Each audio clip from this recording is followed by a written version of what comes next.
Hi, everyone, and welcome to Book Club with Bay. I am Bay, and this is Bay. Say hi, Bay. Hi, Bay. And today we are talking about King of Thorns, the second book in the Broken Empire trilogy by Mark Lawrence. And I am on a different computer because my normal computer is in the shops, so hopefully this does not blow up in our faces. It's at the doctor's because it's sick. Yeah, it's at the doctor's because it's sick. So, yeah, but also because of that, I have read this book a number of times, so I didn't get to finish it today. So I don't have the notes for the back half of it. That's okay. Because I'm a bad. And I don't remember exactly what happens in detail in the back half of it. Because I'm a bad. That's fine. We've got what we need, I think. I'm actually looking up what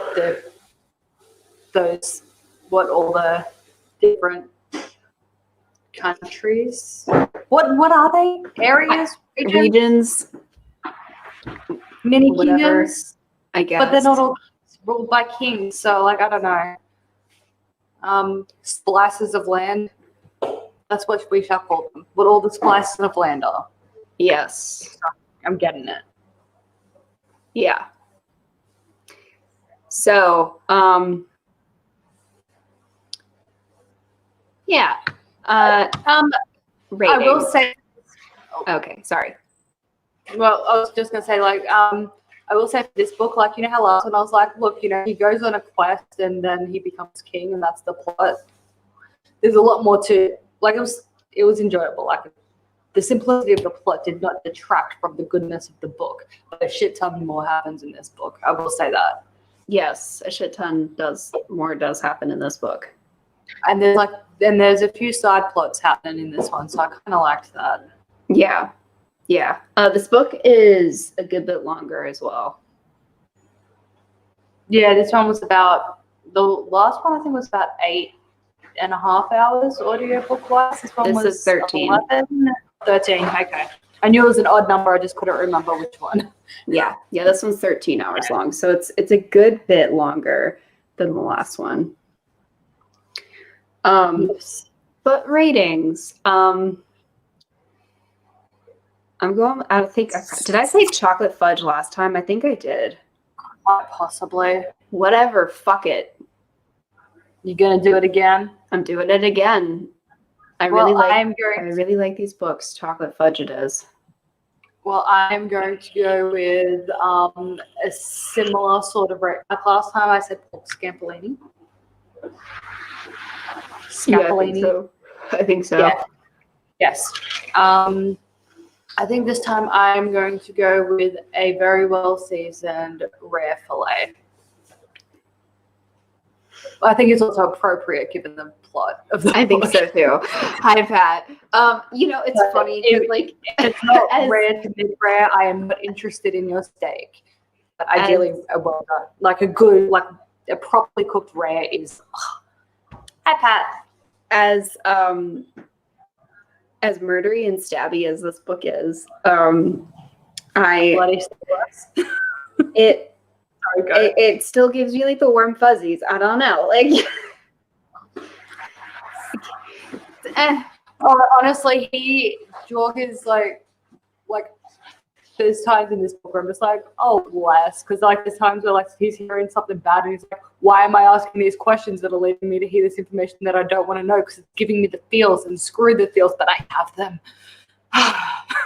Yeah, and it's these books just give me the warm fuzzies. So it's Jorg is a terrible person, but this book is hot fudge. I don't know. I just fuck it. I like these books a lot. So it's a badly damaged little boy who needs a cuddle. Yeah. This book spent a lot more time in the 4 years earlier period than the last one as well. It did. It did. The first half of the book was almost exclusively 4 years earlier. It was. So it really, I didn't, again though, that didn't, because I was at the beginning of this chapter, it tells you exactly where are we. Even if the previous 5 chapters, they're exactly where we still are. They tell you every chapter, this is where we are right now.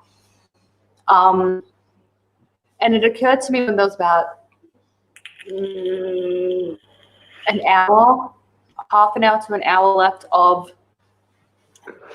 the first half of the audiobook. Mm-hmm. I was like, have we been on his wedding day since, like, you know, we opened on his wedding day? Not I don't really. think we have. Not really. Like the No. first half of the book is almost exclusively a flashback. I'm like, okay, Yeah. let's go with that. Well, yeah, because there aren't really any new characters we need to cover because they pop up in narrative, so we'll get to that. But this book starts 4 years later when Jorg is 18 on his wedding day. Yeah. So, but what it does do, just because you're kind of a bit like, well, there was stuff, is it's like, okay, I know there was stuff, is that it like eats back and it's like, see, there was stuff. And you're like, oh yes, there was stuff. I see. Okay. Got it. There was stuff. Yeah. Okay. I mean, because it starts pretty intense. He's like, oh, I'm going to get married, and like everyone's here is probably going to die in the next exactly 45 minutes. Let's get this wedding done and let's go kill some people quick. And I'm like, what did we just step into? Yeah, no, you just step into it. And then you're like, but I feel like a thing happened. And they're like, it did. And you're like, okay, cool. I'll roll with it. Yeah, one thing I do find interesting with these books, though, there's like, okay. It's not just these books, other shows that have flashback stuff that are somehow related to what's happening now and everything. A lot of them do this kind of thing, but I just find it so interesting, right, that, you know, 2-4 year spans of Jorg's life, right? You know, when he was, you know, watching his mum get killed to becoming king and everything, like everything just seemed to correlate perfectly to 4 years earlier. And now that he's 18, everything that's happening now seems to correlate perfectly to 4 years earlier, and nothing really seems to have happened in between. It's almost like somebody wrote the book.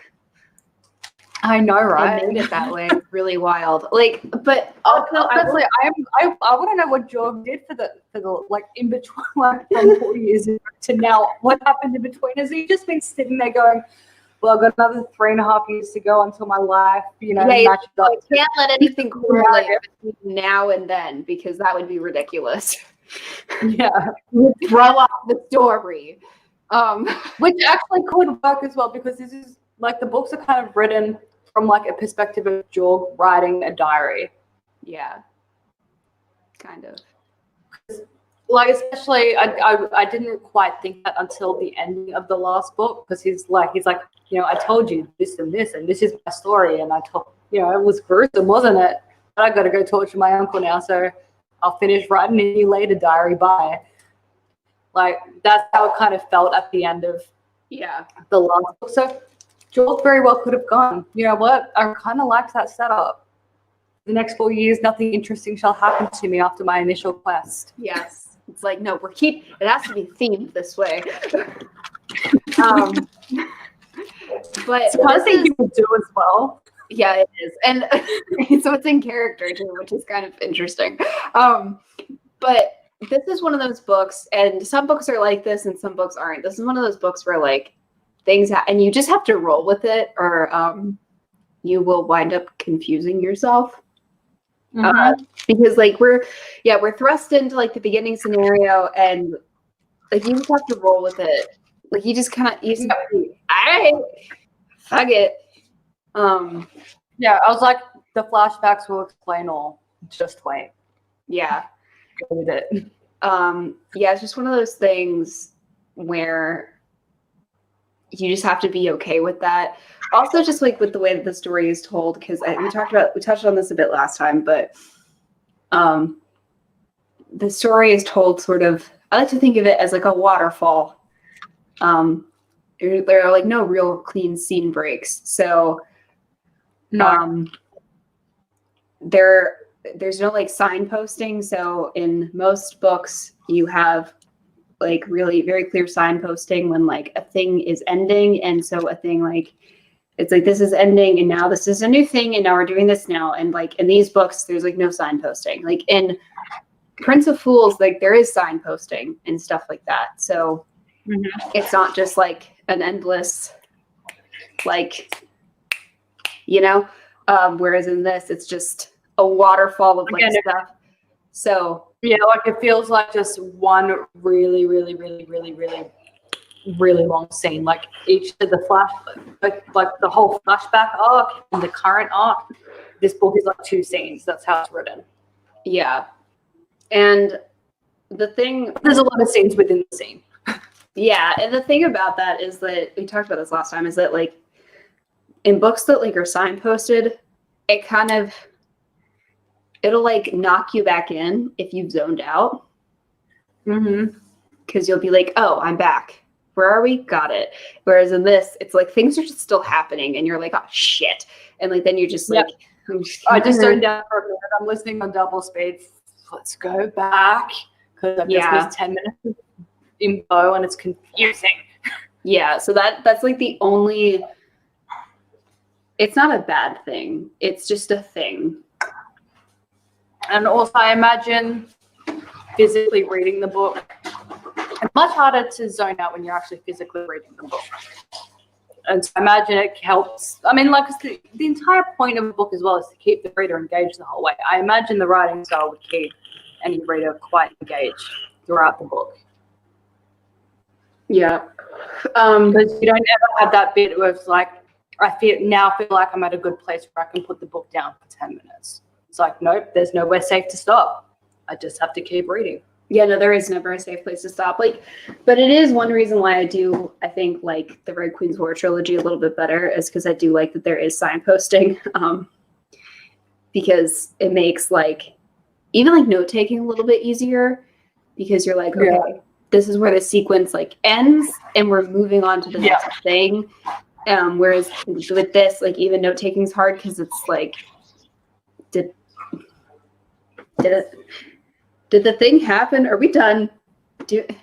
Yeah, well, again, and that's another thing as well that like I meant, like we were talking about last book as well, was because of how each scene just keeps blending into the next one and then blending more. Aside from the fact that the event, like some of the events happened 4 years earlier and some are happening now, you've got no idea how long it takes to do any of this shit. Which is it could have been a day, it could have been a month, it could have been a year. Who knows? Okay, well, it wasn't a year because it was 14 the whole time, but you know. Yeah, and in the Red Queen's War trilogy, it's actually more explicit how much time is passing. So the signposting does make me look a little bit better, but it's probably just because I'm listening to it and not reading it physically. Also, I like that narrator better. He's just so good. But that's a story for another time. We're talking about this book now, and I do love this book. This is a really, really good book. So we open, and my first note is that George has a boner. For Catherine, sorry. All right, I'm done. Okay. The other thing I was going to say was as well, this book also, it was a lot more explicit, I believe, the fact that they are in a post-us society. Yes. It felt a lot more explicit. Yeah, and in this series, it is a lot more explicit, whereas, like, if you're reading the Red Queen's War trilogy, that is not explicit. Like, I'm not going to say it's not explicit at all, but it's not as explicit.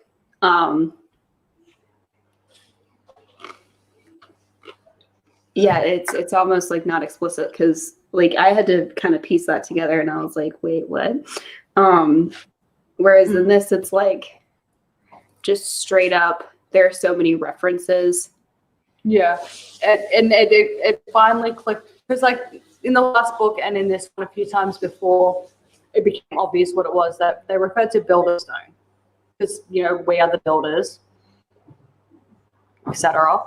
And I'm like, what the hell would they be calling Builderstone? And then he mentioned something like it was like poured smooth, and I was like, cement. Yeah, it's like concrete. Builderstone is cement. I was like, excellent. I now know. Yeah, Builderstone is cement. It's like concrete, like blocks, basically. Yeah, it makes sense. Considering like the world is covered in cement somewhere type thing now. Yeah. Makes sense. Yeah. So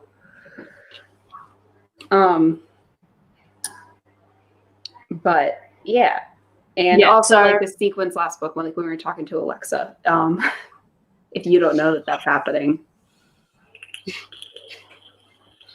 Well, I liked that scene is way funnier when you know that that's what's happening. Yeah, although I kind of enjoyed the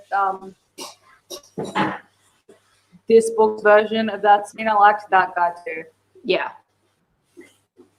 Because he's like, "You're a ghost." He's like, "No, you idiot." I am not a ghost. He keeps calling him a ghost. It's like, why are you still calling me that? I've already told you. Yeah. Fuck off. And Jorg is like, I'm so fucking confused. And we're all like, haha.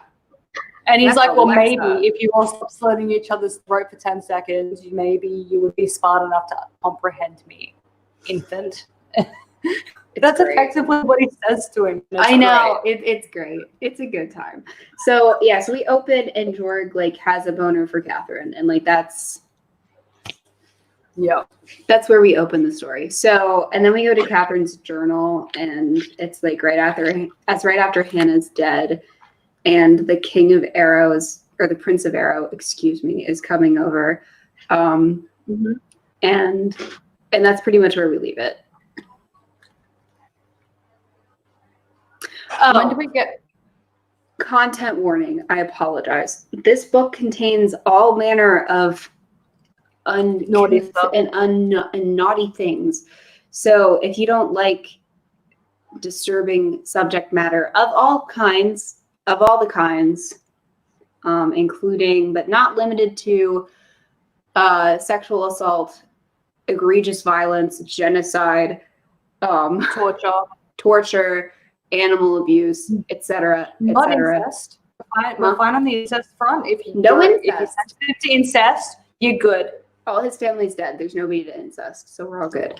And I think we're safe for the bestiality front. I think those are the no two bestiality. things. But other than that, nothing else is off limits. So it's the complete opposite to House of Nine. Yes. Which is why it's good. So all of those things are on the table. That's what we're going to talk about them. So that's your content warning. Okay. Cool. Awesome.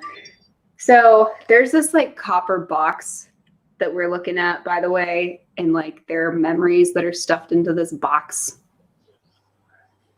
And that is a thing.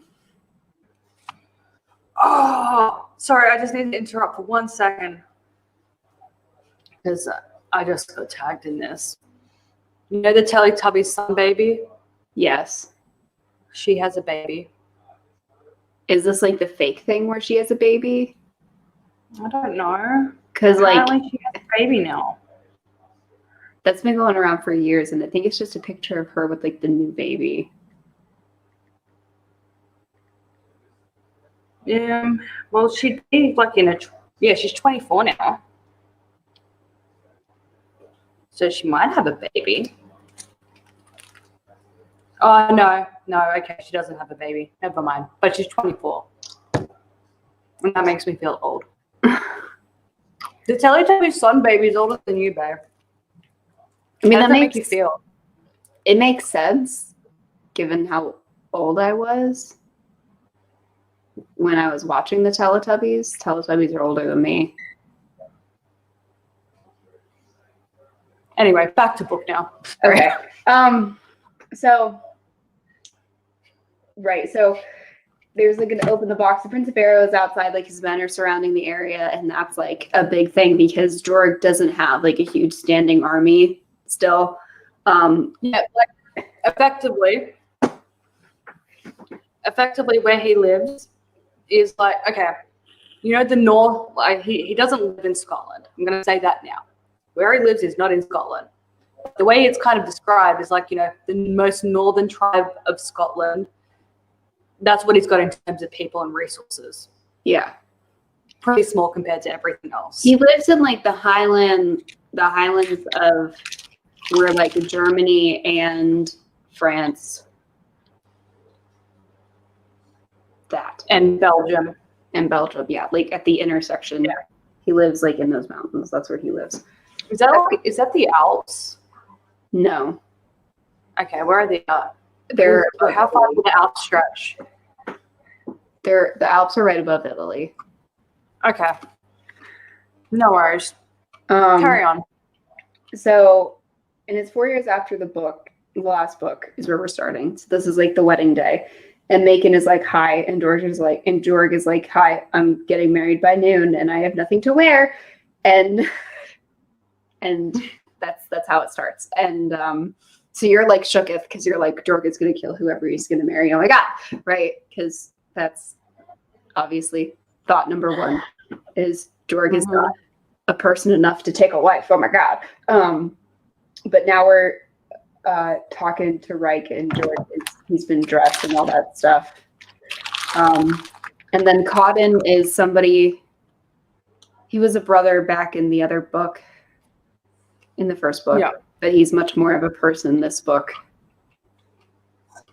And by much more of a person, I mean, I don't know that we mentioned him last stream. I honestly had no memory of who he was when he popped up in this book. I could tell that he was a brother.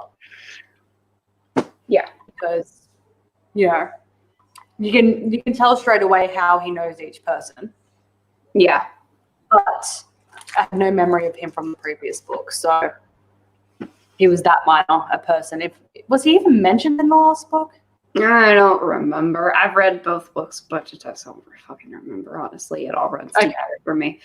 I only remember him mattering this book, so I'm going to go with yeah, I don't remember. So we'll shrug.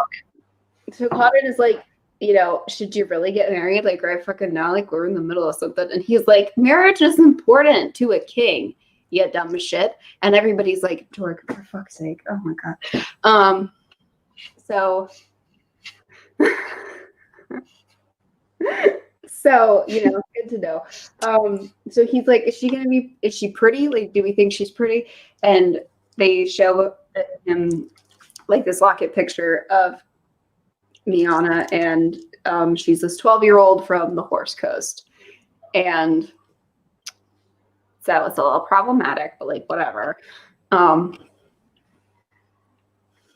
was really funny though when he meets her, and like she's a little freaking. Oh God, she's sassy. Like, and he's like, maybe she just looks really young. He's like, her mind is amazing. Maybe she's just baby face. And he's like, so how old are you? And she's like 12. And he's like, fuck's sake. Yeah. I hope you are older. She's written as though she's about the same age as him. That's how she's written. Yeah, that's how she's written. But she's 12. Okay, so last time when you asked me, like, how do we feel about Catherine? Do you see why, like, my answer is so weird? I was like, we feel things about Catherine. No, I mean, I can't dislike her, though, for what she's, like, for what her diary discloses this book and everything like that. Like, it was the most logical assumption. Right. Like that's why I said that. I was like, because you're like, well, do we like or not like Catherine? I was like, we Catherine, like my feel here. So now that like we're here at this point, also spoilers ahead. This is Book Club with Bay, not spoiler free book review with Bay. Okay. My feelings on it are this. As far as like shipping goes, because in Mark Lawrence books, you don't get opportunities to ship really. I feel so weird saying this. But I like Miana a lot more than I like Catherine. And I don't think we would, okay. Let's address the elephant in the room. So there's that. Yeah. let's address the elephant in the room. Yes. Jorg is 18 when he marries a 12-year-old. You know, today's standards, pretty freaking gross. But while we've established that this is also futuristic, it's also medieval type of shit too. You know, it's like Renaissance-y medieval. So it's like 14th, 15th century shit in the future. That's where we're at. Yeah. 12 is an old lady by those standards. You know, she's been getting a period for 3 years. She should have been married 3 years ago type thing. So there's that, you know. But also, I would say due to the lifestyles back then and therefore inherently in this book as well, there's a reason why we've been reading Jorg at 14 going, wow, he reads like he's 20. And like I'm saying with her personality and everything reads like she is Jorg's age. And I am not justifying an 18-year-old and a 12-year-old banging. Even Jorg doesn't justify it in this book. He doesn't bang the 12-year-old, even when he has to. He just pretends to. Yeah. So, yeah. Also, there are some ways Jorg, the most terrible person ever written, the most terrible protagonist ever written, doesn't actually bang the 12-year-old. I forgot to say that. I should have opened it. That he does because they're like you have to, and he doesn't. He doesn't do it. Yeah. But they need to think he does to get, because it's a treaty marriage like most marriages in that kind of situation are. It's a treaty marriage, you know.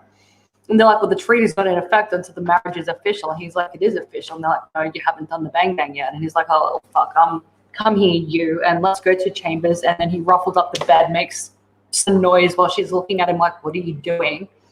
It's like, okay, we're done.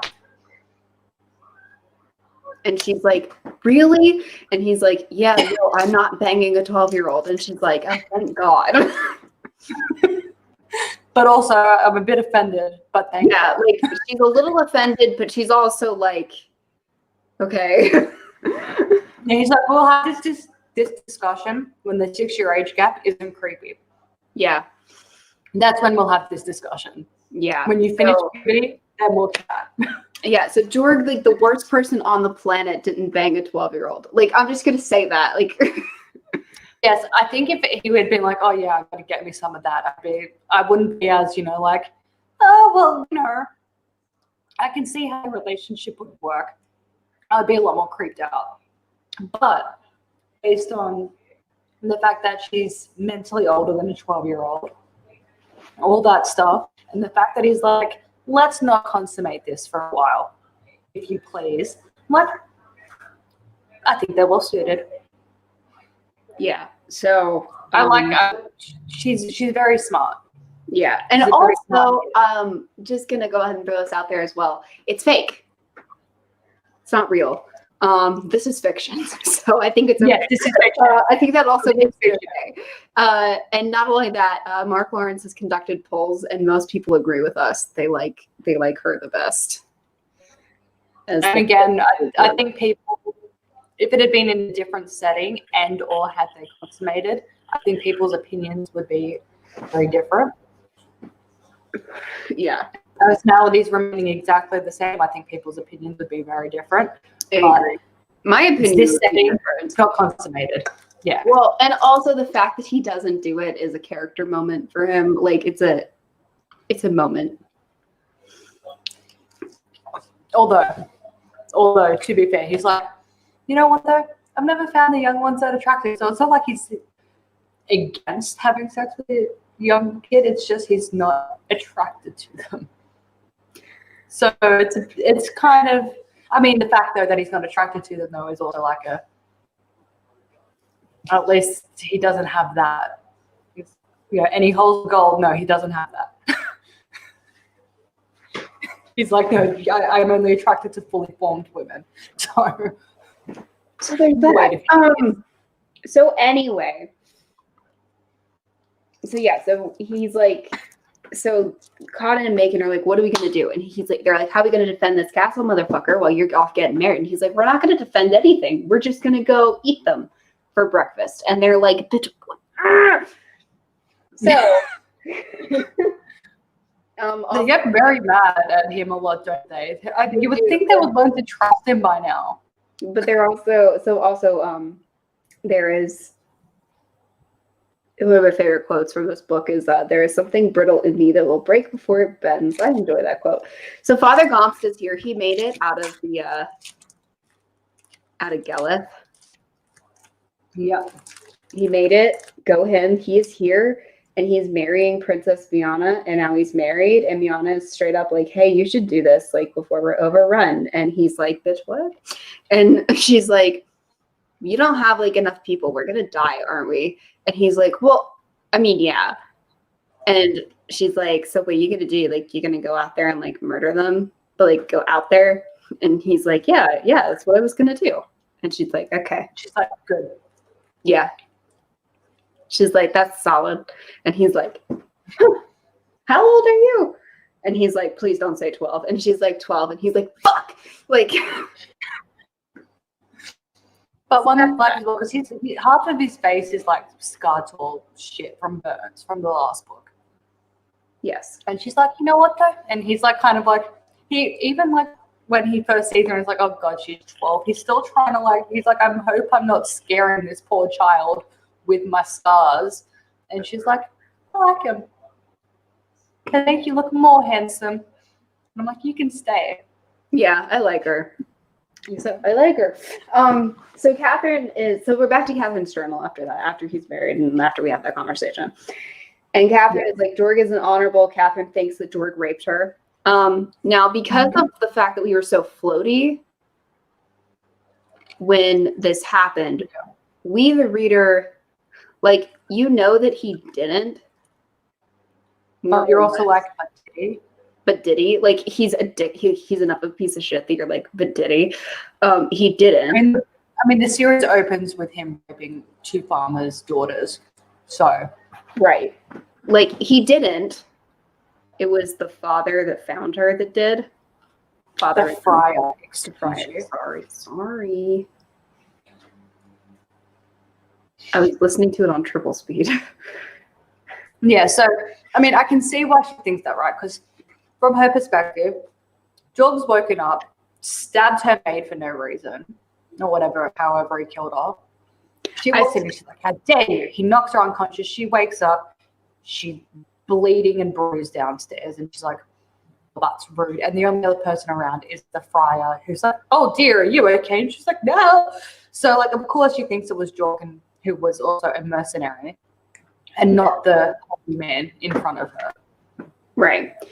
The only issue I still have with that, and I'm giving this issue to Catherine and not Mark, is just that, like, Hannah explicitly was like, Catherine had to be like, Hannah, no, don't kill him. And then she's like, well, he stabbed Hannah for no reason, or he murdered Hannah for no reason. I mean, at least when they had their little showdown and she's like, you killed Hannah for no reason. He's like, bitch tried to kill me. And she's like, no, she didn't. Yeah, no, that is addressed. Well, right, is addressed.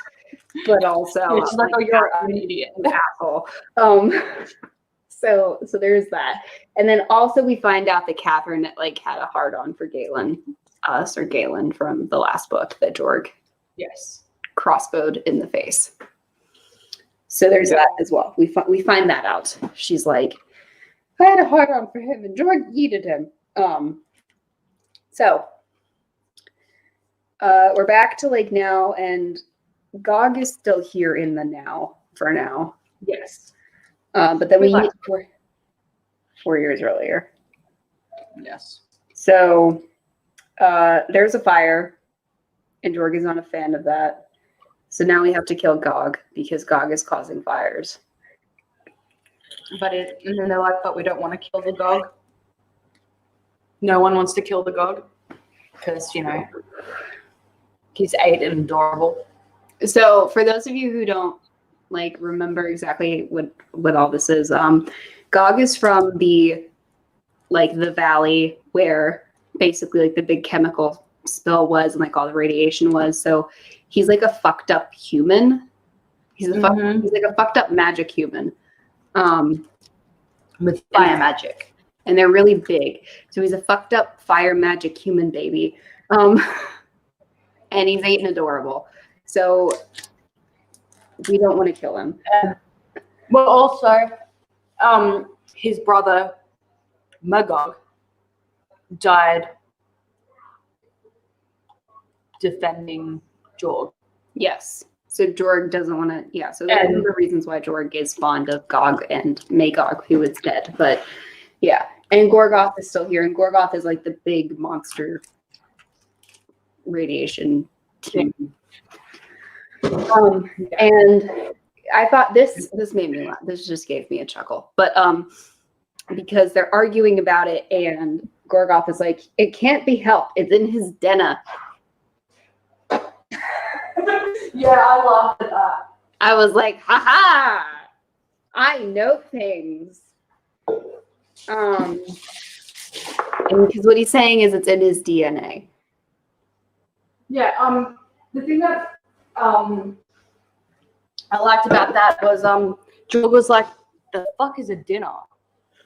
He's like, it's in the core of us all. The spiral that makes a man. And like, what? I get it. It's a spiral. Oh, great. Did I cut out or did she cut out? Oh, dear. Oh, dear. Oh, dear.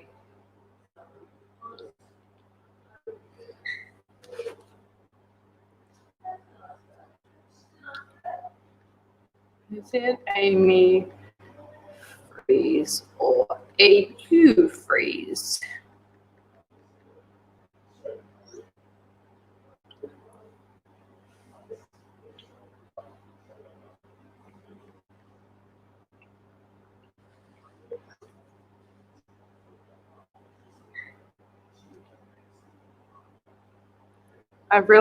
Oh, yeah, it's her. Okay. I'm sorry. I don't do well with the dead air stuff, so I don't know. I'm not good at this stuff. But it's not book club with Bay without technical difficulties. I'm back. We're streaming from my phone now. Okay, hello. Excellent. Okay, so I cut out at Dunna, and it's the spiral that makes a man. But I like that they managed to put in what the double helix, the double helix is. Yeah. Without it being like that sounds simpleton, Right. Yeah. And then because Jorg immediately goes, "Bitch, I've like gutted some motherfuckers." And there ain't no spirals of storybooks in any motherfuckers. And Gorgoth is like, okay. The thing, just trust me. Yeah, he's like, mm-hmm. And Jorg is like, and he's like, whatever. Like, but we all get to have fun. So, anyway, but everybody's like, yep, we can't keep the puppy though. And Jorg is like, there's gotta be a way. So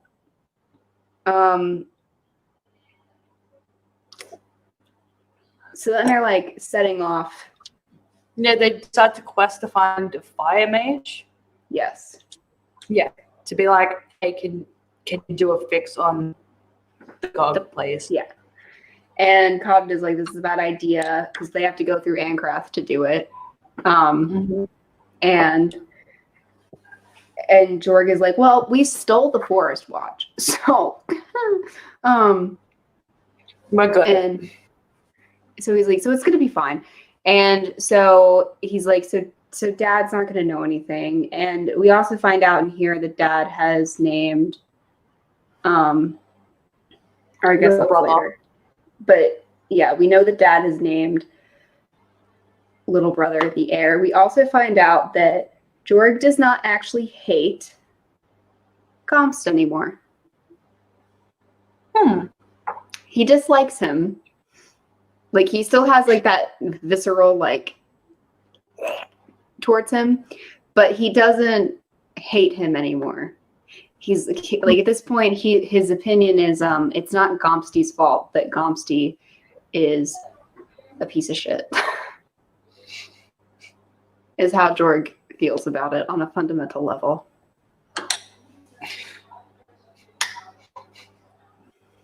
Which is character development. Joel has a lot of. He has a lot more feels this book, and not that he has a lot more feels. He can't compartmentalize his feels as well this book. What I also will say is good, and this is something that, like, for example, the Vampire Diaries failed to do with, like, Damon. Mark Lawrence manages to develop Jorg in a way that keeps Jorg, without, like, taking the fun out of Jorg. Mm-hmm.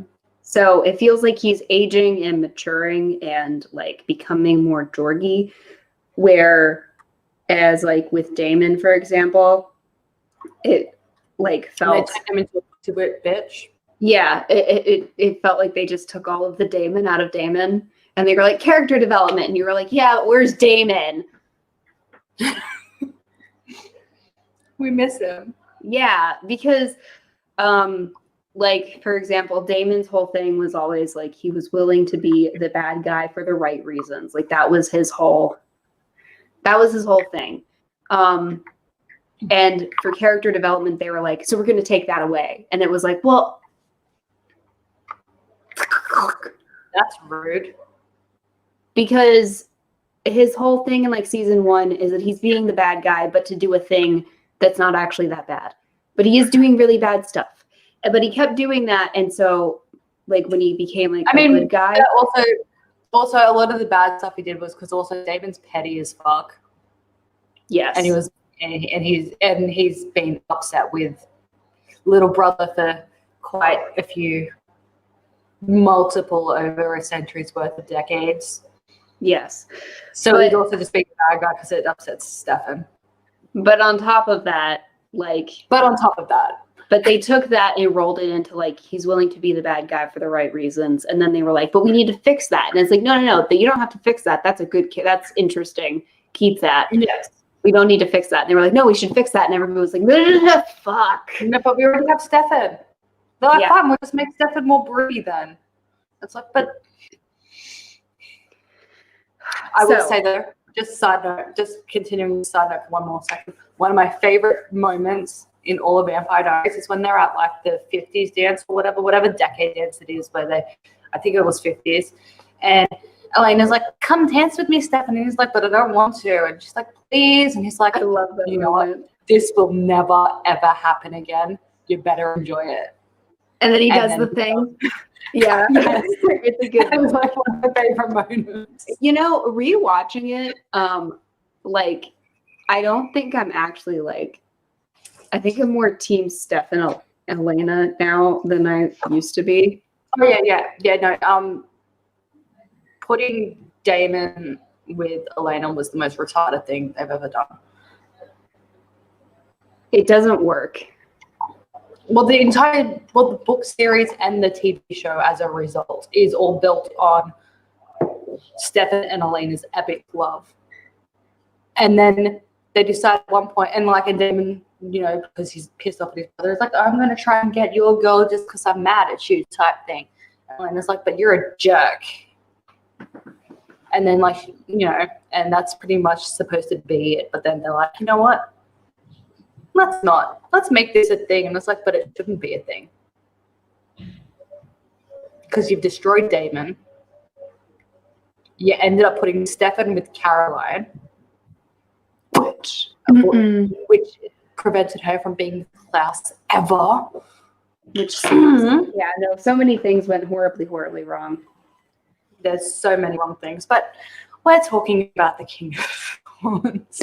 So but in any case, what Mark Lawrence has done is he's added some complexity to Jorg in a way, because, like, Jorg batting away the feels was in the first book, so that's not even, like, new. That was established, and he's bringing that in a little bit more with more force, which also works because Jorg is older. Mm-hmm. And more stuff has happened. Also, he's out from under the influence of the Dream Witch from, like, the last book. So there's like an abrupt change that's happened. So there's that. He's older in like the time, when we're in the present. So, but then on top of that, he's still Jorg. So he's added the layer without ruining the character. What you can do? I mean, it would have been so easy, right? Like, based on the fact that, God, that's loud.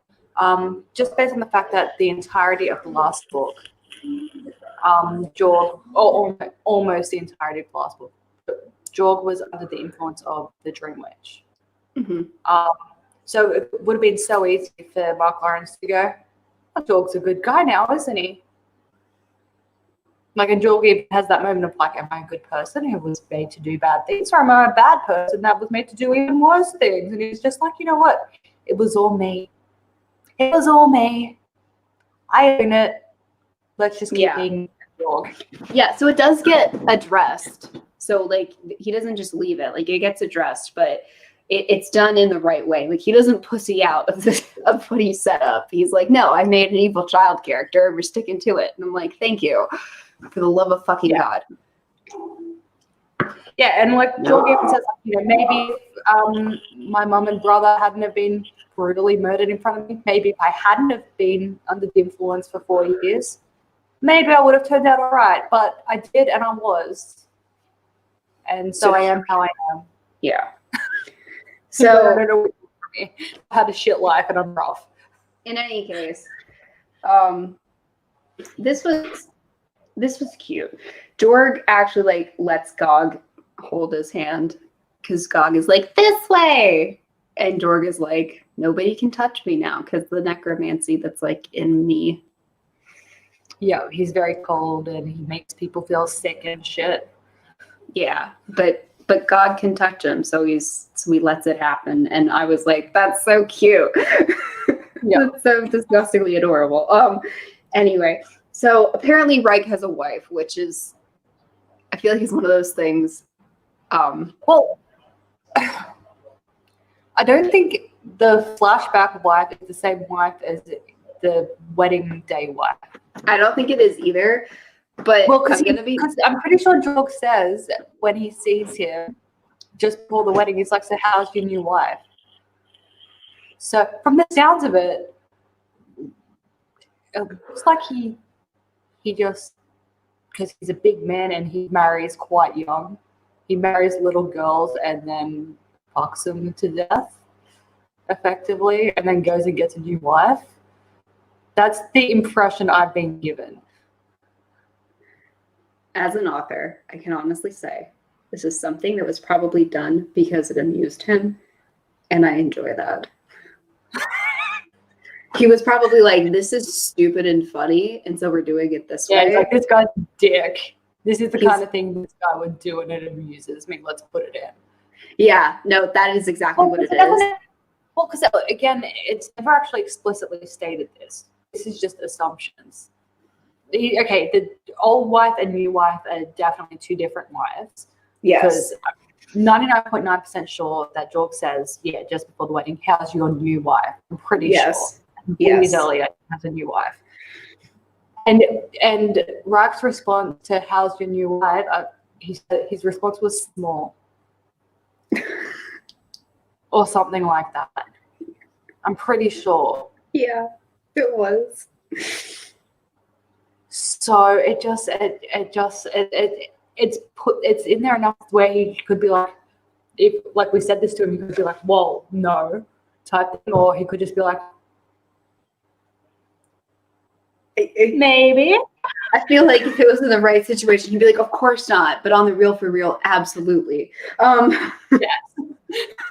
Duh. It's like, what do you want from me? Because like that's the thing, is there are so many things, especially in Blackwoods, because Addie and I will just be like high on White Claw writing. We'll be like, this is so stupid. Let's just put it in. So that if you asked us, we would be like, no, but honestly, yes, completely yes. Mm-hmm. Yes. But officially, no. But no, but yes. But canonically, yes. But officially, no. But canonically, absolutely. Which I realize are the same thing, but that's not the point. Okay, so then Gog is like, this was cute too. Gog was like, "You're not scared of anything," and Jorg was like, "Yes, I am." And we have like a cute little moment. And then Jorg also has a watch on. So yes, and it still works. And it works. I'm guessing it's a wind-up watch. Yeah. Miracles never cease. So that was interesting. So then also he has like a monkey from Phantom of the Opera, like the stage play, like a yeah. Also, this book quotes American Pie. Yes. I was like, is it actually called American Pie? I was having a mental like, yes, it quotes it a lot. It does. So it was a bit jarring for a minute there. I was like, oh, I wasn't expecting that to pop up. I think that's interesting because it's quoted as if it's like a profound literature. Yeah, like poem. Like the way that we would like quote The Road Not Taken. I was about to say that. I was about to say that exact thing. Quintessential quotable poem. Well, it is, but I also think that's really funny that we were going to use the same poem. But yeah, no, it's quoted the way that you would quote that poem, and I think that's interesting, because you know, my Miss America Pie took my Chevy to the levee, but the levee was dry, and Joe's like, yes, that levee was dry, and now I feel like I'm on the right path. But that's what happens. But I think that's interesting because I don't know, it makes you wonder like what is gonna happen like in 1,000, like are they gonna be like, yeah, my anaconda don't want none. It doesn't want any, god damn it. And somebody's gonna be like, you're right. But then what? And then someone pops up saying, but I have bones. No. And like we laugh about it, but at the same time you have to wonder, like, what are the people that are gonna last through the ages? I don't think anything from the last decade, definitely not. But at the same time you also have to wonder, like, if you could go back to like the things that we find like totally amazingly prophetic, like the Epic of Gilgamesh, and you could talk to like the people that were there like at the time, and you're like, and you could be like, okay, I just want you to know, like, this is the thing. Like we still talk about it. I wonder if they would be like, but fucking why? The Epic of Barney is way better. Like, you know, like, that's high literature. This is ridiculous. Like, I wonder if like that's what they would say, or if they would be like, no, yes, that is the good. That's good. Good for you. Like, I just like it makes like sometimes you would wonder if like like something like some of like the things that we quote from like Aristotle or Plato or something. Yeah, sure, granted a lot of those was like this is our philosophical theory type thing. But I wonder if some of the quotes that, you know, are still commonly attributed to them and known by like from them and everything, they're just like, I was drunk. Yeah, they're like, why that? Come on, man. Like, that was a joke. I was why are you kidding. That? No. Who wrote that down? And why? Like, because like I do, like, it makes you wonder. We talked about that a lot, like in history class. We chucked this because we thought that was interesting too. Like, just like perspective. Yeah, well, there was when I was in high school, we had to study like poems written by this one specific World War I soldier type thing, and he would send poems home instead of letters. And my teacher would be like, so what do you think he meant by this line? And the line's literally saying about how he was clutching his fallen comrade as he bled out onto the ground, for example. And I'm like, I think he meant he was clutching his fallen comrade as he bled out onto the ground.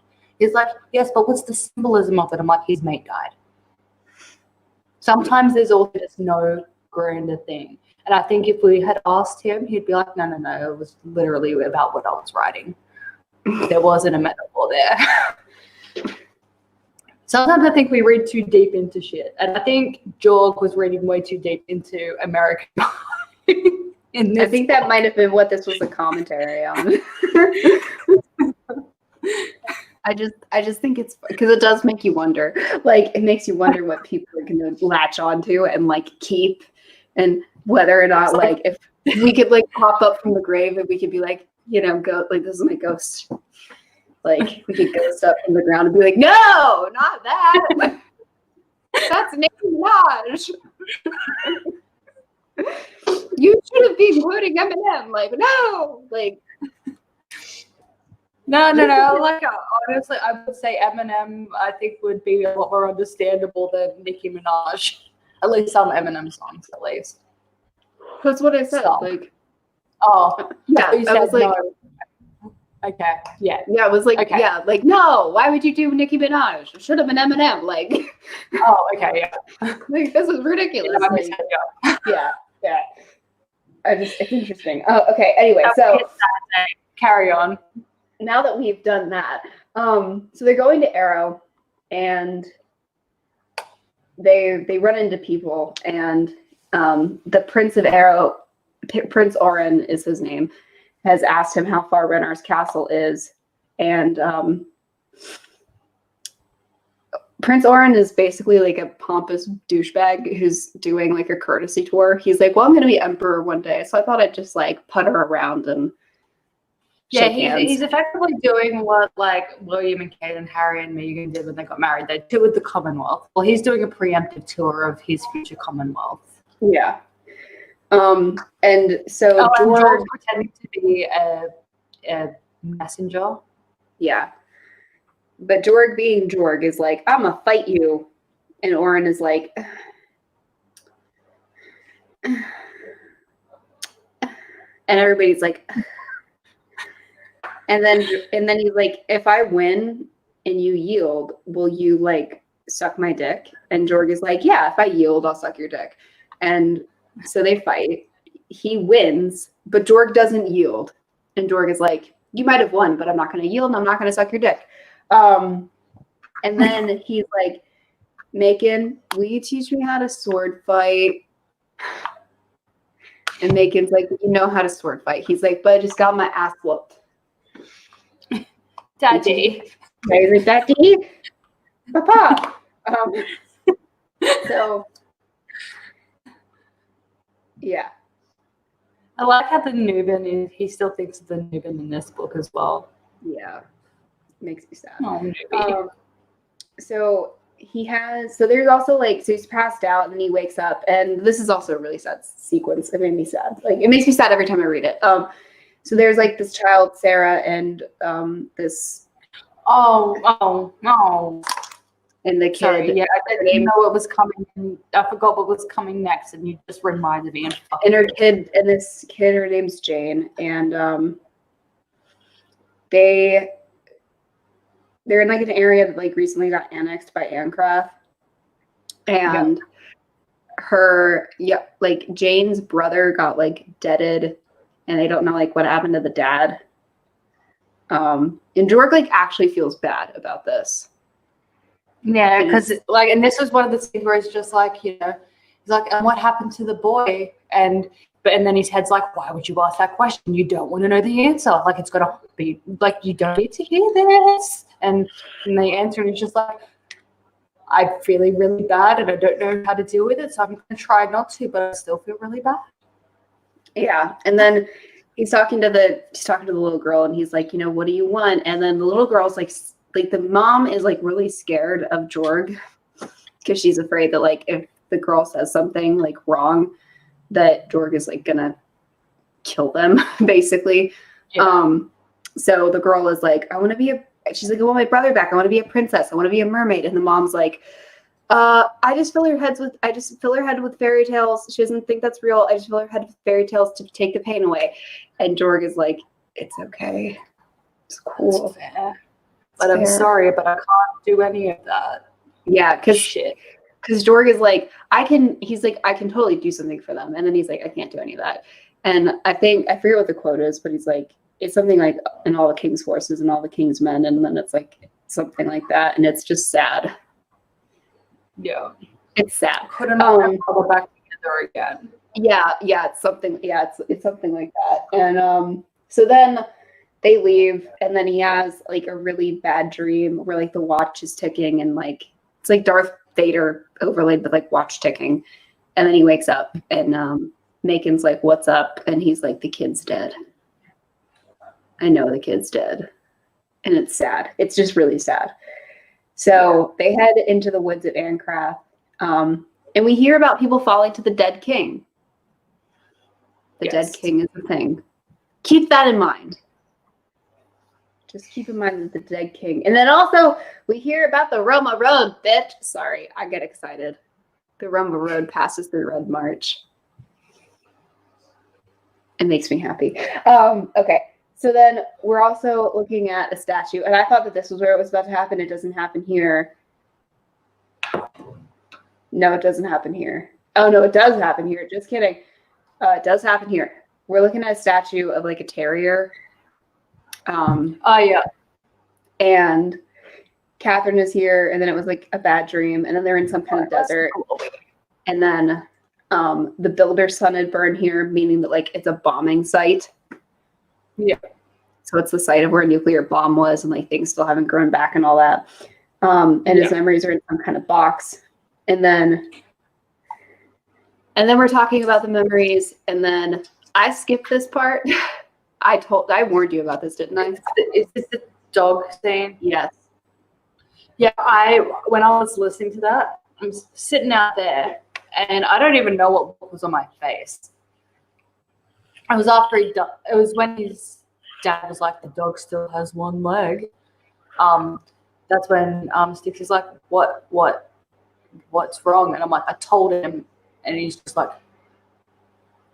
he doesn't like dogs, and he's like, oh, that's disgusting. I warned you about that. If you did, it was a while ago. Yeah, I don't think I updated the warning, and I should have, and I'm sorry. Yeah, Jorg's cat is a cunt. He's a cunt. Yeah. Jorg. There's no other word for it. That's what he is. So King. Yeah, I should have. I'm sorry. I should have updated the warning because I know I did. Okay. Also, let's just re-clarify as well, because I think that beyond anything else we discussed, any other upsetting topics, I think this is the most upsetting. This is the most upsetting. Massive animal torture. Then yeah, this is the most upsetting. This is the most upsetting thing I've ever read. I listened to it once. I have never listened to it again. I always skip this part because I can't handle it. Okay, but you already know it's for a redo. We don't need to experience it again. Yeah. I will say, okay, so yeah, again, we'll do the Cliff Notes version of this. This is incredibly into detail.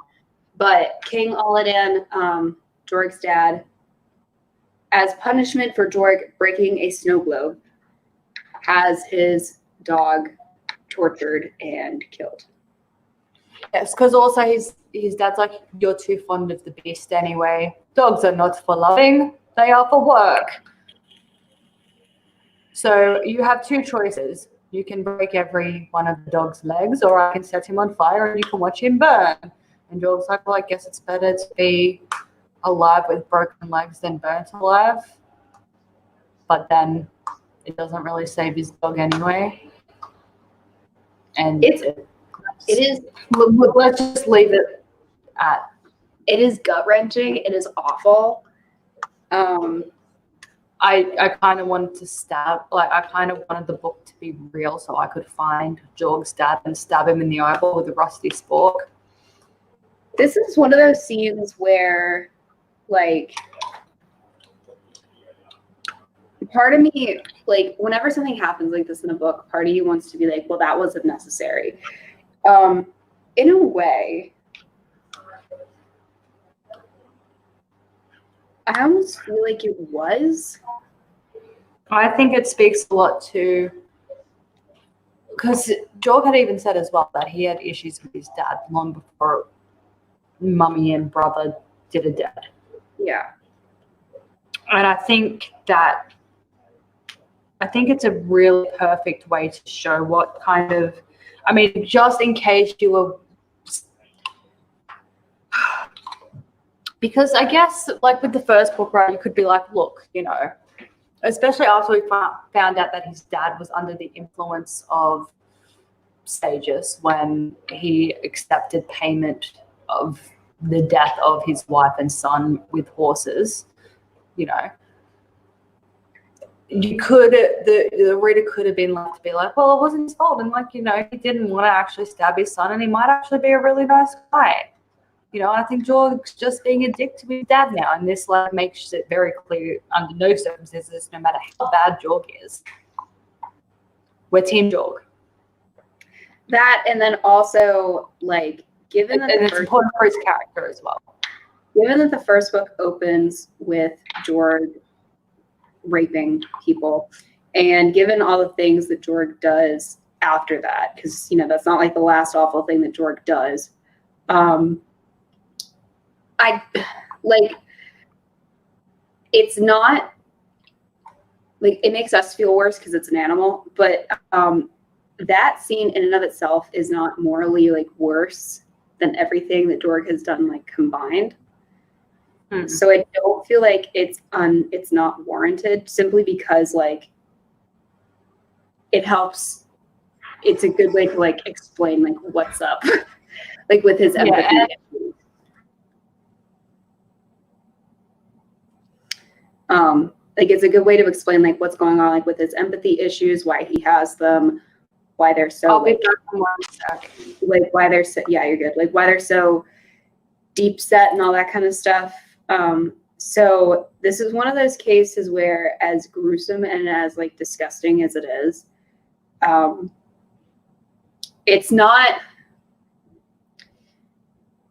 I'm not going to say that it's like, it shouldn't have been there. Like, I don't want it there, but that's just me. Cause I don't like it, but at the same time, I won't say that it was like unnecessary for his character arc. Because I think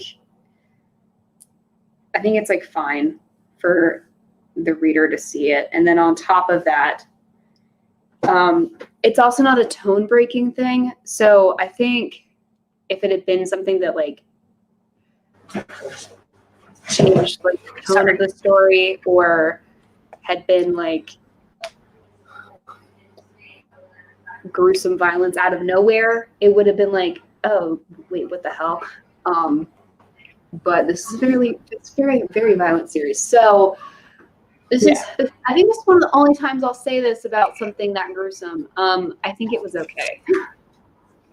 Yeah, like, I mean, it wasn't okay to read, but it was okay that it was in there. Because, like, again, like a lot of shows and books and stuff like that have scenes that you're like, that is not okay, but you're fine with it being part of the story. I'm not against it being part of the story, but yeah, I'd be happy if I never had to read that scene again. Well, and there are also a lot of books and TV shows where like there's something like that, and you're like, you didn't need to show all of it. Like, no, we could have gotten the message, you know? Whereas like with this, I think showing all of it gets the message across way better. Well, and yeah, and the biggest takeaway from that scene, I feel, is why Jorg hates his emotions so much. Yeah. And you need to be there through the whole thing to actually get the full impact of it. Yeah, but I will say towards the end, where I would say it's probably the worst, it kind of is more centered on Jorg and how he's taking it in, as opposed to play-by-play. Yeah, exactly. By the end of it. So we're not actually like fully witnessing it. We're more kind of like, it's like where, you know, you see some, like, just say it's a movie scene and like bad shit happens and we see the beginning of it, but then you see like the main characters like have their freaking breakdown as the world is burning around them and zooming in on them and swirling around them. It's the book version of that. Yeah. So I think if there had been more play-by-play in there, it would have been too much. Yeah, like it's a lot, but it's fine. It's just awful. Like, it's not fine, but it's fine. Like, it's not fine, but it's pretty fucking awful. But it's fine. But anyway, like for example, I'll give this example. Like with Outlander, there's some of like the really violent parts of that book and that TV show that, like, personally, I don't think needed to be, like, I think he would have gotten the same, like, bang, for lack of a better term, without showing it. Yeah. Whereas this, it's like, yeah. Anyway, so back to the present. He does mountain climbing. And Say just is like, we're laughing at you. And then also we get a roll call. Say and his voice creeps me out. Yeah, but this part made me happy too, simply because of the roll call we get, because we get the Lady Blue, Skillfar, and Silent Sister. They all get name dropped. And then Sages is like, "This is your last day, boy." And it's like, okay. And so now we're all out, like, dealing with the Prince of Arrow. We get like this really elaborate action scene. Yeah. And also you get another really fun quote. This is such a quotable series. Time is a great teacher, but it kills all its pupils. See, that's profound, Jorg. Not took my Chevy to the levee, but the levee was dry. Profound piece of literature, what can I say? And then also he, like, sticks his, like, head into, like, the memory box. This is a thing. Because at this stage, the only thing he remembers about the boxed memory is just, "Hello, Jorg." So up until this point, we just keep getting him like being like, "What happened? What happened? What happened?" And then he just keeps going, "Hello, Jorg. Hello, Jorg." Yeah, that's like, it. That's all we've gotten to this point. So 4 years earlier again. Yes. They're riding, he's training, we're crossing the Rhine River. Gog has a bad dream. At some point, this is where I got really choppy. We're killing Brother Michael. And I was like, oh, fuck yes, Taproot. Taproot's one of my favorite characters of all time. The only thing is that Tim Gerard Reynolds, I think, does a much better Taproot. His inflection of, like, the watch me thing is way more fun. Oh, yeah, no, I will say it was, because the way that this one does it is very awkward. it was kind of annoying. Right. The way that Tim does it is like, it's fun. It's really fun. So I was like, yes, Taproot. And then I was like, oh, right, he's bad at it. Wait. Because Taproot's so much fun in the Red Queen's War series. Computer's rotating. Give me a second. Oh, no. Okay, talk. Hi. Oh, there we go. Okay. Yeah, Taproot is so much more fun in the Red Queen's War series. Wait, So. just talk again for a sec. Hi, can you hear me? Yeah, there's just like about a couple millisecond delay in the audio now for me. So it's fine. It's doable because it's like barely there. But it's like when you're watching a movie that's just like the tiniest little bit out of sync. Okay. And it's just confusing. But I'm good now. Now that I've established how far off it is. Yeah. So anyway, so Taproot, so he's more fun and it's just because of the way that he's narrated. Is the way that this, I forget what his name is, but the way that, like, this narrator does his inflection is more annoying. And the narrator can make or break a character. Yeah. No, the way that Morganville and Mernon is the perfect example of how a narrator can break a character by, like, destroy what makes the character by narrating them poorly. Yeah, no, when we get to Taproot and Prince of Fools, you're going to be like, oh, okay. Yeah. Yeah. Okay, I'll keep an open mind. Keep an open mind, because when we get there, I didn't still like the character, but the watch me annoyed me. He's still annoying, but it's more fun. It's like a fun annoying. Does that make sense? Yes and no. Yeah. It'd be like, look, if I had to hang around you all the time with your fucking watch me, I'd strangle you, but from afar, I don't mind it. Yeah, because it's like one scene and like we get to leave like immediately. But like for like the 5 seconds that you're there, you get to have fun with it and then you get to eat. Okay. So and then when he comes back later, you're like, it's Taproot and this is a thing. Whatever. So seeing Taproot in this book, I'm like, it's Taproot. Sorry. Because they're at the circus now. That's right. They're at the circus. And so and he's like Taproot is like the circus guy, but he's also like a guy who knows stuff. So Dorg is like, so he's a circus guy because they all know stuff. Yeah, because he knows stuff. And so he's like, so what's about like this arrow guy? And also Dorg is like not so sure about this Taproot guy, which good instincts, buddy. But and so he's telling him about him, and then also it's heavily implied that the friar raped Catherine in this area as well. No, that's later. That got mixed in. Okay, I was like, you're like, no, it's not. Nope. My notes got mixed up. I'm sorry. So Taproot is like, this Orin guy is like the real deal. You gotta be careful. And so then they eat, and this is where my notes end. Okay. Well, somewhere in that scene as well, they see a lion, and one thing I liked was George was like, oh, look, it's a lion. The Nubian talked about those back in Africa. I didn't think I believed in those, but apparently they're a thing. That's the kind of thing that they were things for. And then they're like, he's not eating those. It's like, yeah, because he wants to hunt his food. Go set him free. And we're like, well, that's ridiculous. And he's like, well, I don't know then. Bye.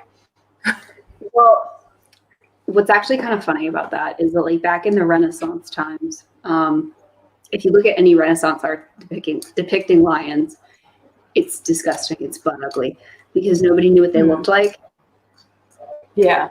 They only like heard of what they looked like. So any kind of Renaissance art, like statues, like lions, it's like it's horrific. They look like disgusting. Yeah, well, that's why it's so weird that like the lion is such like a British symbol of like strength type thing. Like it's the weirdest thing. It's like how the hell, like how did it become like their animal? Like, because you know the nursery rhyme, the lion and the unicorn were fighting for the crown. Yeah, that's England and Scotland, because the unicorn's the national animal of Scotland. Yeah, and England has always been the lion, and it's like, but why and how? When did they discover a lion in medieval times? Well, that's the thing is like nobody knew what they looked like. They just had like these weird like. If you look up Renaissance art, it's gross. It's awful. Oh no, I know, but it's just weird. but it's just weird. Like we spent way too long in my Renaissance and Reformation Europe class looking at art of lions, because our professor was like, "Okay, moving on," and we were like, "No, we're not done." And he was like, "No, we're done," and we were like, "No, we are not. Give us a moment." And he was like, "God damn it." I'm trying to teach you. We're trying to teach a class here, and we're like, shh. We're busy. Yeah, we're busy. That was like the time that we got into like baby baptisms, and we were just looking up all sorts of like crazy videos of like baby baptisms gone wrong. It just turned into like an hour of that, of him trying to lecture and us like sending each other like videos of baby baptisms. And so like we're just sitting there like snickering in class, and he's like, I'm trying to lecture, and we're like, baby baptisms, and he's like, stop it. And that story just reminded me of like, because you know how I've you know this because I've been sending you stupid things on lists, but I've been looking at a lot of BuzzFeed lists of stuff lately. Yes. And one of them was an expectations versus reality type thing, or lies that they tell you in high school or whatever. But this one thing that I can remember from the list is like set up as an expectation versus reality. And it's like expectation, high school teacher. You guys all need to grow up because in college you'll never get away with this and that and rah, rah, rah, rah, rah, you know. College reality. Hey, so like this is the professor. Hey, so we're gonna leave the lights off today because I'm like hella hungover. Yeah. I'm like, yeah, I got, yeah.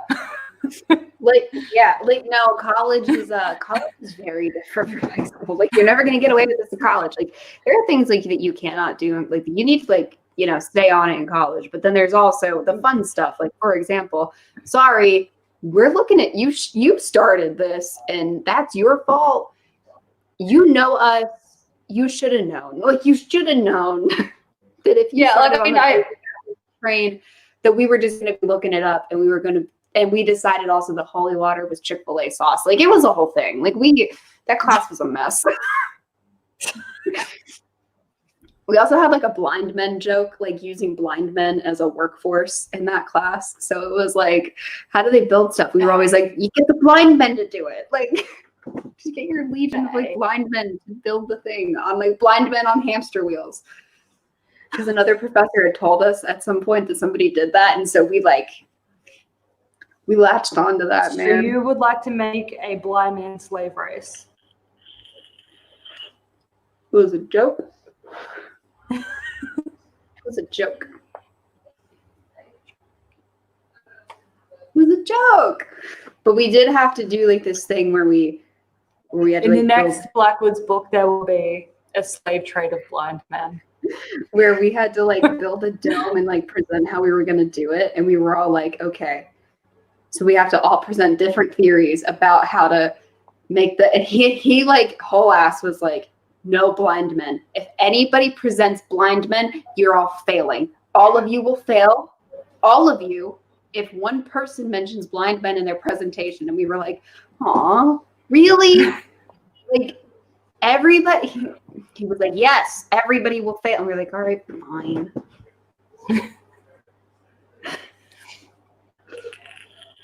Well, no one wants to be that one person who makes the entire class fail. Like, it's a solid. Oh fuck! Now I've just mental blanking. Plan, I guess. That's what I was thinking of. But no, plan. Yeah, no, he had to do it that way because if he'd have been like, you know, you risk your own grades, we'd have been like, fuck it. No, you're risking everyone's grades. We were like, oh, god damn it. Because then he was like, I don't think he thought that would work. Because I think he hoped it would work, though. No, but I don't think he thought it would. Well, because there's always that one dickhead that's just like, I want to watch the world burn. No, it wasn't that. It was like, he didn't trust us to like not have a meeting and be like, so do we risk our grade for this just for the lulz? Do we do it? Like, do we all go down together? We were all good enough friends that like we could have. I just had a mental image of like one person getting up and mentioning doing the mentioning the blind man, and then the rest of the class stands up, Hunger Games style, you know, arms up in the air. Yeah, just like. If it had been anybody, it would have been me.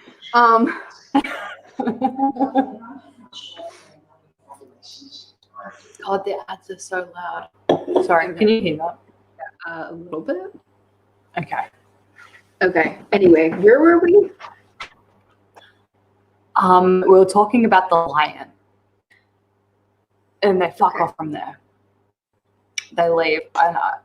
I can't remember the order of everything that happens. Well, we'll just go over it then because, yeah, I don't have all the notes. Yeah, I think we'll just do the general outcome of both timelines. Yeah, so as we go. Yeah, we'll do summaries now. Yeah.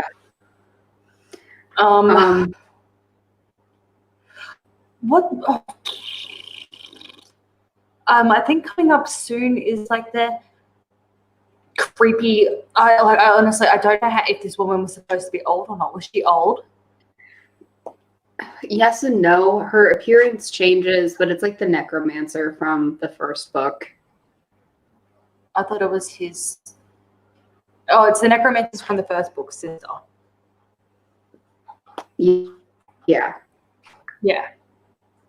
Yeah. And Yeah. the voice just, especially because she's like, let's get married and have all the babies. But like in this creepy as all hell, like old lady voice. Yeah. It's weird. And I'm just like, this is really uncomfortable. It Yeah, was very so uncomfortable. Yeah, it's uncomfortable. But yeah, no, there's the sister of the necromancer in the first book whose heart Jorg did an eating of. She finds him at whatever. Did anything happen like that? That was the 4 years ago timeline, yeah? Yeah. Yeah. Did anything happen before?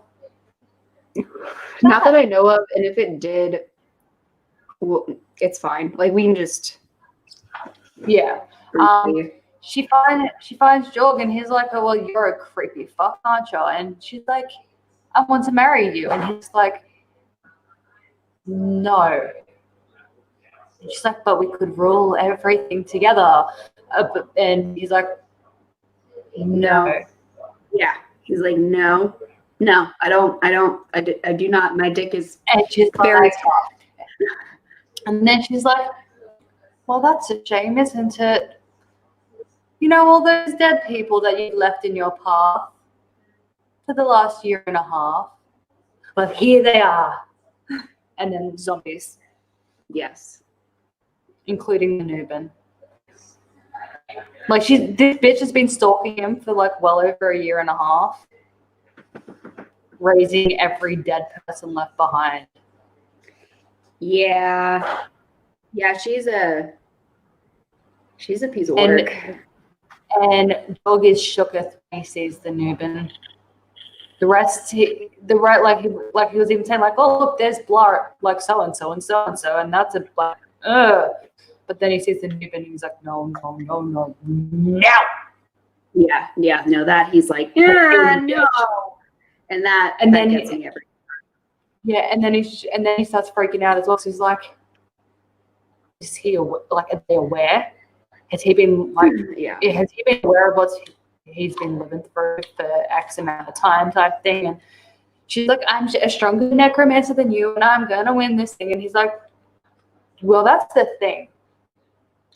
One thing I've discovered is and like ultimately he's just like talking out of his ass, but like his ingested necromancer heart magic is telling him that he's on the right track. He's like, you know what can hurt the zombies though?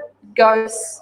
Because, you know, they're like half in their world, half in the other world, you know. It's a thing.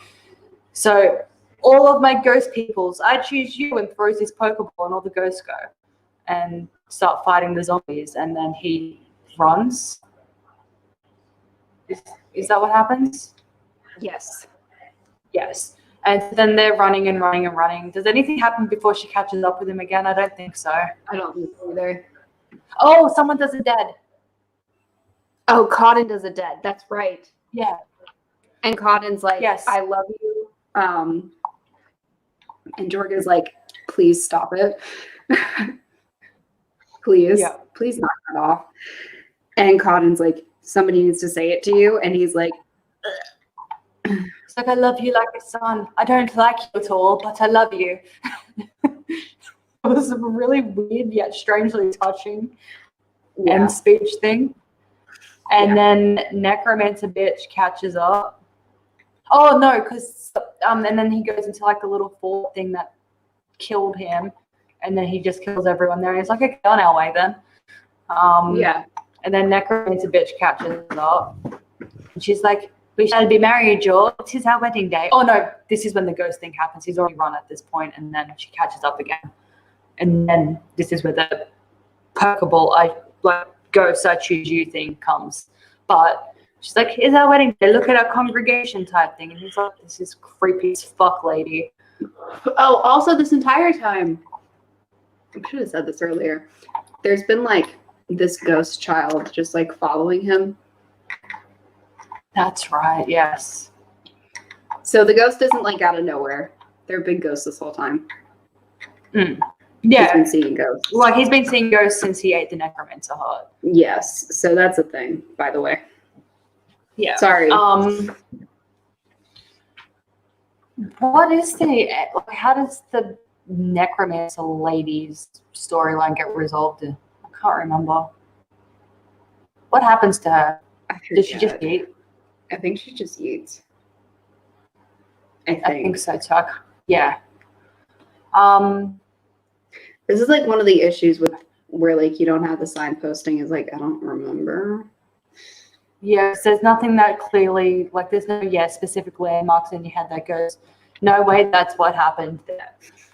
Yeah. But then they go home. Yes, I think so. Yeah, he goes home and he's like, oh, it's good to be home, but now it's time to go and visit grandfather on the Horse Coast to do a thing. So he goes to visit grandfather on the Horse Coast to do a thing. He sneaks aboard. Well, he goes to sneak and he's like, no. And so he's like, well, fine, I'll pay you. And he's like, fine. So he goes to Horse Coast. And instead of saying, hey, I am grandson of the Earl, because I think that's his grandfather's title there, Earl. Yeah. Instead of saying that, he wants to suss out who, like, because he hasn't seen them since before he can remember effectively. Like, he was 4 last time he saw them. So he's and he's holding some resentment as well. Like, he says to his uncle later, like, where were you? I was expecting you guys to come and kill my dad and come and take me away from him, type thing. Like, what's wrong with you? So he's also a bit resentful. So he wants to suss out the situation first. So he's like, I am here to be a servant, and here is a letter of recommendation. He copied his mother's handwriting and wrote himself a letter of recommendation, and it's cute. He uses his brother's name as his fake name. Yeah. Yeah.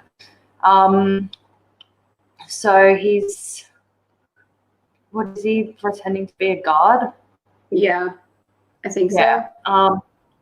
Yeah, and then there's another, like, what the Earl's advisor or someone high up type thing. And he's like, I know who you are, Jock of Ancraft. And he's like, please don't tell. And he's like, but I shall. And he's like, but please don't. And he's like, but I shall. But he doesn't.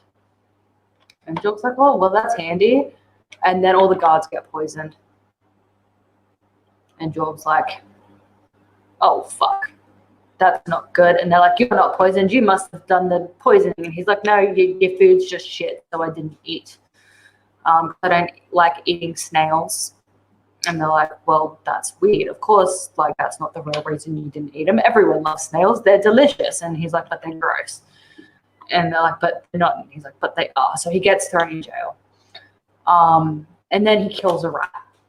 And he necromances the rat. And then he's like, hey, God.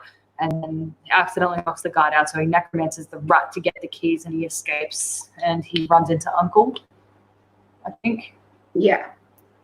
He's like, but I am your nephew. And he's like, ah. And then so they go to the king. He's like, don't eat, because they're all about to eat. He's like, no. And Slow-Mo runs into the room. He's like, no. They're like the Give me saffron. 1 second. Okay. Because the guy that apparently discovered that Jorg was not a guard, but in fact Jorg, he was going to poison the Earl and the Horse Coast royal family thing. And he was like, well, I won't job on Jorg because he will be the perfect scapegoat.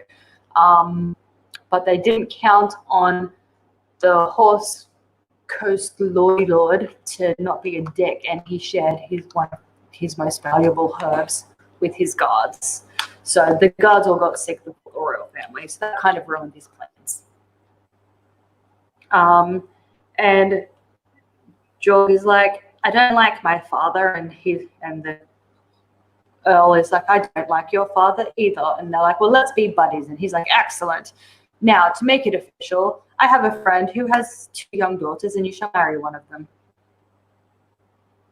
And Yeah. Jorg's like, I guess. And this is where I got confused for a minute. Because then he meets her. And I'm like, why was he so shocked that she was 12 when he knows that she's currently 8? And it's like, then we find out. So he meets her, and he's like, that's a nice little ragdoll. And she's like, it's my sister's. And he's like, well, I can tell that you're lying, but I'll let you get away with it because you're 8. And, you know, like, I feel bad for you because you're 8 years old and engaged to me. Yeah. So he goes and he discovers how to lock out one of his own memories, and he forgets ever meeting her. So all he knows at this point now is that he's engaged.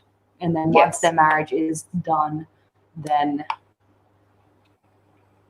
he will have her family's support. Yes. Which is why it's important that they get married exactly when they get married. Yes. Yeah. He's like, yeah, no. Like, we got a war to fight. I need the man. So it's time to get married now. Yeah. And I think, is that about it for the flashbacks? I think that is. Okay. As far as I can remember. Oh, did we go into, we haven't gone into what happened with Catherine when the memories got taken yet. Right. So with Catherine,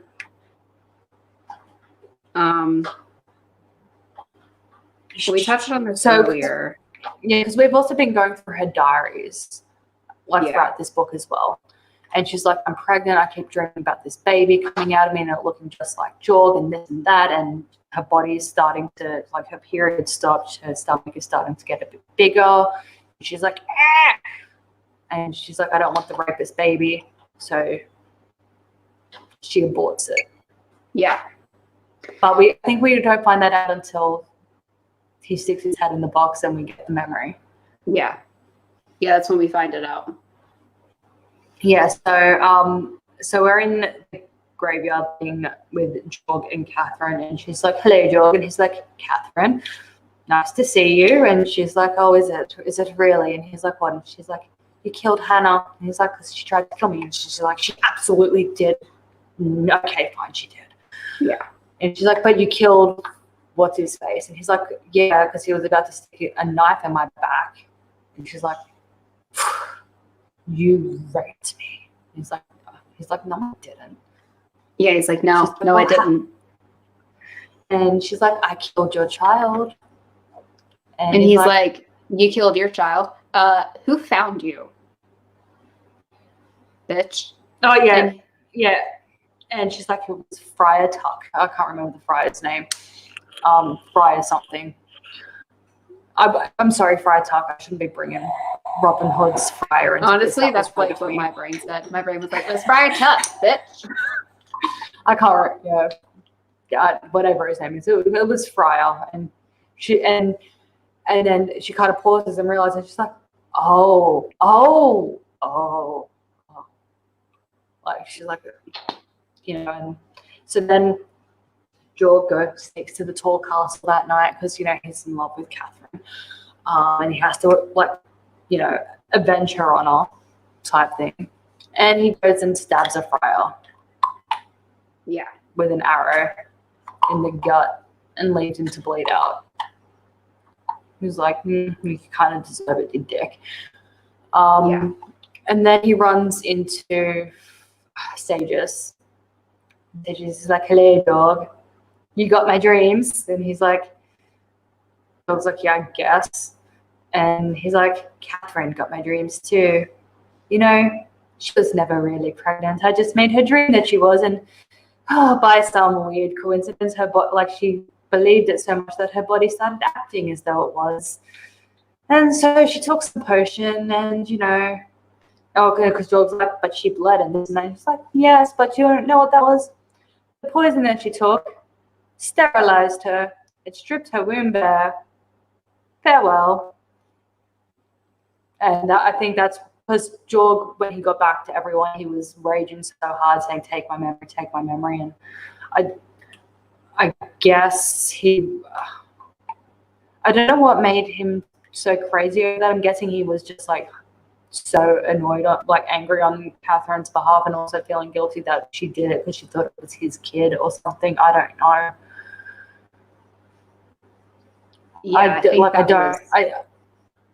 For some reason the whole experience from start to finish traumatized the shit out of him. So the memory got taken out of his head. Yeah.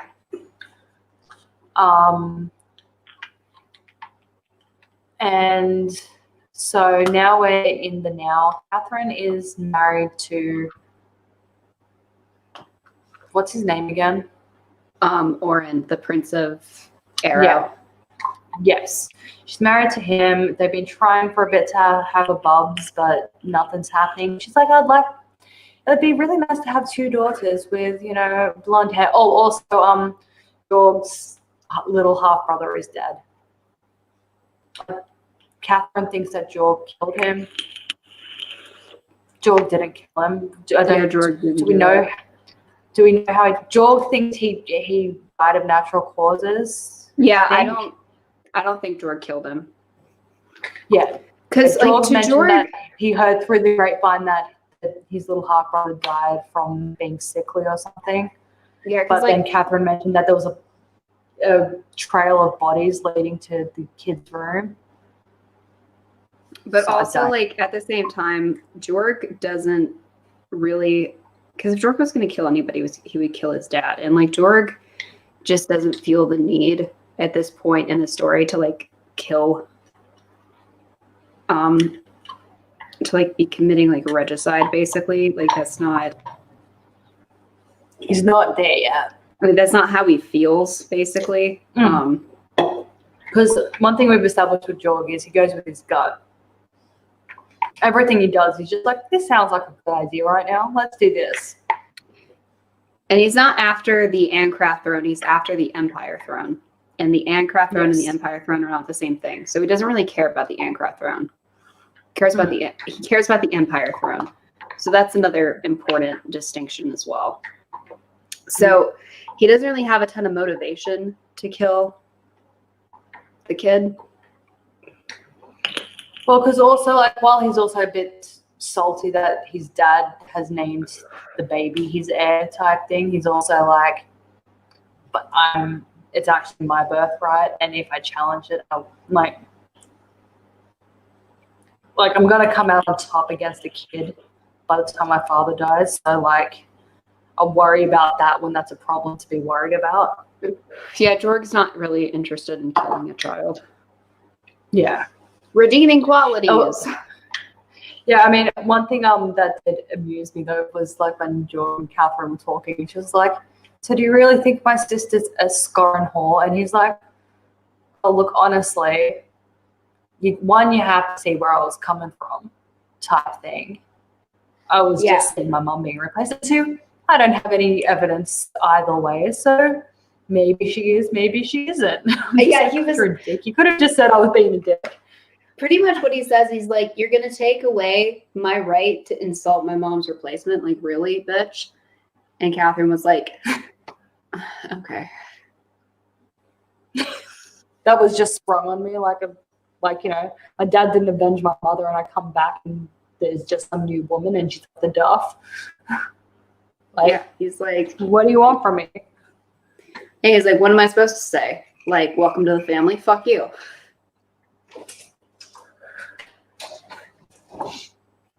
Yeah. George might be a dick, but there are times when he's a very relatable dick. Yeah, he's like, I think I would be upset under the circumstances too. Yeah. So, same. So anyway, what him and his people done, they've gone to do a guerrilla style attack on Arrow people. And fuck, it was the kill ratio was 30-1. 30 Arrow died for every one of his people died. And he's like, yeah, but it sucks because there were 50 people was it 50? I don't know. However many people he lost. He was like, there were people I would have rather had around. There were some of my better fighters. So Yeah. that kind of sucks. I mean, we kicked ass, but like, I'm fucked now. Yeah. Type thing. And then he's like, hey, I need the peeps. And they're like, well, you're not properly married yet. And he's like, yeah, we said the words, we did the thing. And they're like, but you didn't do the thing. And he's like, oh, shit. Okay. Do we have to? And they're like, yes, you do. He's like, okay, well, this is weird. Hey, you wifey, come. And then that's when they have fake sex. Yes. No one's watching. There's guys nobody's outside the room, so watching. he just makes noises. And then he's like, and she's like, is that it? And he's like, yeah, I've got shit to do. And she's like, oh, you know what they're going to be saying about you now, Jorg? And he's like, well, they're like, fast with one sword, faster with the other. And he's like, one, fuck you. I'm amazing in bed. Just you wait until, your puberty's over, and I'll show you. And two, I'm busy. I've got shit to do. Yeah. What do you want from me? Yeah. He's like, I'm in the middle of something. Shut up. I was just loving that. I was just like, how absolutely dare you? But no, I like this kid. She's sassy. Like, what 12-year-old comes up with that? She does. And I enjoyed it. I don't like remembering that she's 12, though. Well, he didn't fuck her, so it's fine. I know, but it's still weird because you know they're going to at some stage. I mean, we met him at 14, so I think that's also what makes it a little less weird. Is it like he's 14? Yeah, again, she's not written like a child.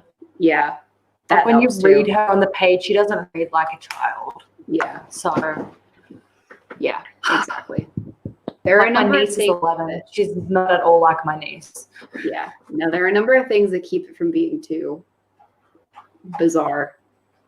Yeah, and what the main thing was, Jordan was like, but she's 12 and I don't get a boner for 12-year-olds. Yeah. So I guess we'll fake it. Shrug. Yeah. Yeah. So then he gets the peeps. I can't remember how this last bit goes, but he wins. I know that much. I know he wins. Yeah, but I can't remember how. It's not that important. Yeah. Because I don't remember there's either. a bit somewhere in the book where he does another blow up thing, I think. Yeah. But unlike in the last book, he actually like hesitates. He's like, I feel really bad about what I'm going to do because there's a shit ton of people that don't need to die are going to die, but I got to do it. So character growth. Yeah, he still does it, but he thought about it beforehand. But he did think about about a bit bad. Instead of somebody having to talk him down from like ruining everything, he had to talk himself up into ruining everything. So it's different. So how it ends is Oren is dead. Yeah. Yeah. And he now has, I think, 5 of the slithers of land of the Empire. Yeah. Because he's got Renner, the land in between them and Arrow or whatever. He's got Arrow. I don't know if they count. I don't know about the other 2. I can't remember, but I'm pretty sure it was 5. He's got 5 little mini kingdoms now, and he's just like, I becoming an emperor, and he's all stoked. Yeah. And then the book ends. Yep. So, that's where that book ends. And he's tracking 2 years ahead of schedule. Well done, him. Yes. And next time, I swear I will finish the book. Because it's hard. Because so much happens and it's all blended, and I don't know how it happens. Not that I said, not that I haven't read the book. It's just I didn't write it down. But yeah, so that's how this book ends. Next time, once we meet, is going to be on Thursday. Yes. And we are going to be talking, or is it Wednesday? Oh, Wednesday this week, yeah. It's Wednesday this week. Okay. Shit. So Wednesday. Okay. And we're going to be talking about Strange Angels, Yes. And that's going to be for Bad Book Day because it's still this week. And yes, and for the last Broken Empire book, we will actually try to do it during Good Book Week and not the Monday following Good Book Week. it's cool. Life happens sometimes, guys. What do you want from us? It does. And so, yeah, that's what we're going to try to do. But Strange Angels this Wednesday. And then next week, we're going to be doing Emperor Thorns. And that'll be the end of this trilogy. And then after that, we have the new Mercy Thompson book. Yes. So, and I'm excited because 2 weeks ago, I finally finished my reread that I started like mid last year, but I've been busy doing other stuff too. But yeah, I'm like, this is actually perfect timing. I was like halfway through the last book when you told me about the new Mercy book. I'm like, excellent. Yeah. So that's what we're doing. And yeah, I think that's it. I think that's all the announcements, all the housekeeping. Oh, Blackwood's the Beginning is out on Audible, by the way. So it's not all the housekeeping. It's out on Audible. Is it out now? Yes, it is. Oh, awesome. Blackwood's the Beginning is out on Audible now. TJ Goodbye, guys. Yeah. So anyway, yeah, we will see you guys on Wednesday. And yeah,